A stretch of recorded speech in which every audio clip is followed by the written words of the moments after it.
MS Titanic जहाज़ पर लगभग 2500 यात्री सवार थे। क्या मुंबई की जनसंख्या ऐसे 5000 जहाज़ों में समा सकती है? तो 2500 एक टाइटैनिक पे, तो 5000 जहाज़ों में हमने गुणा कर दिया, तो ये आ गया 1,25,00,000। तो बोल रहे हैं क्या पूरी जनसंख्या समा जाएगी?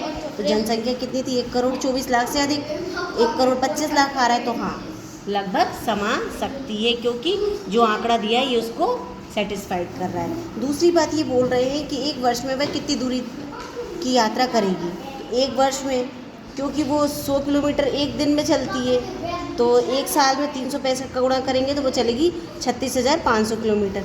10 साल में बोल रहे हैं, तो 36,500 में 10 का गुणा करेंगे तो ये आ जाएगा 3,65,000। जबकि जो धरती से चंद्रमा की दूरी है वो है 3,84,400 किलोमीटर। इससे ये कम है, तो 10 साल में ये दूरी तय नहीं कर पाएंगे। अगला प्रश्न बोल रहा है, एक कागज़ की शीट पे 5 ग्राम हो शीट का भार, तो 1 लाख कागज़ की शीट को क्या आप उठा सकते हैं? तो 1 ग्राम 5 ग्राम है, और 1 लाख की बात करा तो 1 लाख का गुणा करेंगे तो ये आएगा 5 लाख ग्राम, मतलब 500 किलो होता है। तो 500 किलो क्या कोई उठा सकता है? नहीं उठा सकते, तो हम नहीं उठा सकते। अगले प्रश्न में वो बोल रहा है कि पूरे विश्व में प्रत्येक मिनट 250 बच्चे जन्म लेते हैं 1 मिनट में, तो एक दिन में 10 लाख शिशु जन्म ले सकते हैं क्या? तो अगर 1 मिनट में इतना, तो एक दिन में कितने सेकंड होते हैं, मिनट होते हैं? 1440। 1440 का 250 में गुणा करेंगे तो ये आएगा 3,60,000। जबकि ये 10 लाख की बात कर रहा तो ये नहीं हो सकते, 10 लाख से कम शिशु जन्म लेंगे। अगले प्रश्न में बोल रहा है, थोड़ा साइड हो जाओ, क्या आप 10 लाख सिक्कों को एक दिन में गिन सकते हैं? मान लीजिए कि आप प्रत्येक सेकंड एक सिक्का गिनते हैं, तो अगर एक सेकंड में एक गिनते हैं तो हर सेकंड में कितना गिनेंगे? 86,400। तो ये 10 लाख से कम है, तो हम 1 लाख में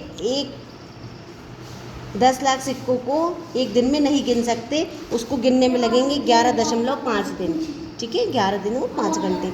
अगला प्रश्न है, पता लगाइए, 10 अंकों की संख्या बनाने के लिए 0 से 9 तक सभी अंकों को एक बार पहला अंक 0 नहीं हो सकता प्रयोग करके लिखिए। हमें 5 अंकों का सबसे बड़ा गुणज बनाना है, तो 5 अंकों का जो गुणज होता है उसका जो अंतिम अंक होता है वो या तो 5 होता है या तो 0 होता है। तो 5 होगा तो वो बड़ी संख्या होगी, तो हमने 0 से 9 तक के अंकों का प्रयोग करके ये एक संख्या बनाई है जो सबसे बड़ा गुणज है, और छोटा ये होगा। एक के अंत में 5 आएगा, एक के अंत में 0 आएगा। दूसरा है, सबसे छोटी संख्या हमें सम संख्या बनानी है। कैसी सम संख्या बनानी है? 0 से 9 तक के अंकों का प्रयोग करके। तो पहला अंक 0 नहीं होना चाहिए, अगर पहले 0 रख देंगे तो उसका मतलब ही नहीं होगा, इसलिए हमने दूसरे नंबर पे 0 रखा है। और ये हमने 1 से 0 से 9 तक के अंकों का प्रयोग करके सम संख्या बनाई है। यहाँ पे हमने 8 क्यों लिखा?